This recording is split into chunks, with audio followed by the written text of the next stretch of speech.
So I wanted to talk about Carl Cadden James. I met him when I started working for Angel Mountain. I went up to their studio in Bethlehem and met with the owner, Gary Sloyer, and then met Carl. And I got to say, Carl's like the salt of the earth, the nicest guy you ever meet. And when I decided to take the job at Angel Mountain and move from Doylestown to the Bethlehem area so I'd be closer to the studio, he came down and helped me load everything into the van and move up here and unload it. And just nice guy. I've gone a million times out to lunch with him and just always pleasant conversation. Super smart guy. And we've gone to a bunch of car shows together too. Just nice person. But he was also very smart. He knew how to run everything in that recording studio.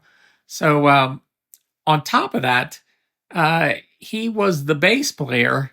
Oh, I guess he's still the bass player of a successful rock band called Shadow Gallery, and I didn't even know about that. And I knew him for a decent amount of time.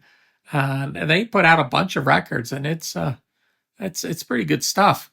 They've toured, and he's gone on tour and that. So just wanted to just point out, nice guy. Worked with him a ton of times. And it just no ego at all working with this guy. I remember we had a client come in and record, and part of it was, I think it was new age music or something like that.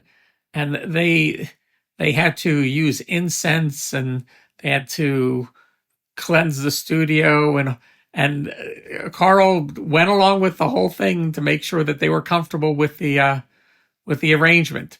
And then he recorded them, and everything came out great. And I remember another time he came to me and he says, I got to play some for you, and you tell me what you think. And he recorded this girl doing a song, and the pitch was all over the place. And he said, what would you do with this? And I said, well, I don't know how to politely say it, but she can't sing. She's just, I mean, in this day and age with auto-tune and that, you could probably make it sound right. But back then, there was nothing you could do. And he was having a dilemma. He didn't know what to do but he recorded her, and they were happy with the project, and they took it, and they went on their way. But we've kind of lost contact over the years. Last time I saw him, I had stored a bunch of stuff from one house in his garage, and he brought it back here and put it in our shed. But just nice person. And when you meet him, he's so low key, but just has a ton of knowledge. And I remember at one time we were in the studio, me and him by himself, and he was telling me that his daughter had a hard time breathing. She had asthma. And I think he was living in a trailer or some house where the air quality wasn't good. And I was making good money, and I guess the owner there wasn't paying him enough for him to get out of there. And I said, whatever I can do to help, you just let me know, because no kid should suffer. But everything's okay, and his daughter's fine, and everything is good now. So just wanted to do a little video on Carl, because just a good person.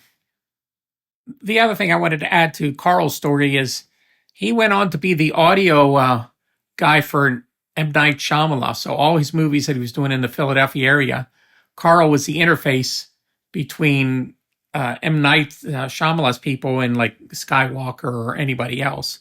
So he was always on top of that kind of stuff. And he also became really good friends with Will Smith's father, and went and met Will Smith. But he's kind of just soft-spoken, nice guy, easy to hang out with, but super knowledgeable.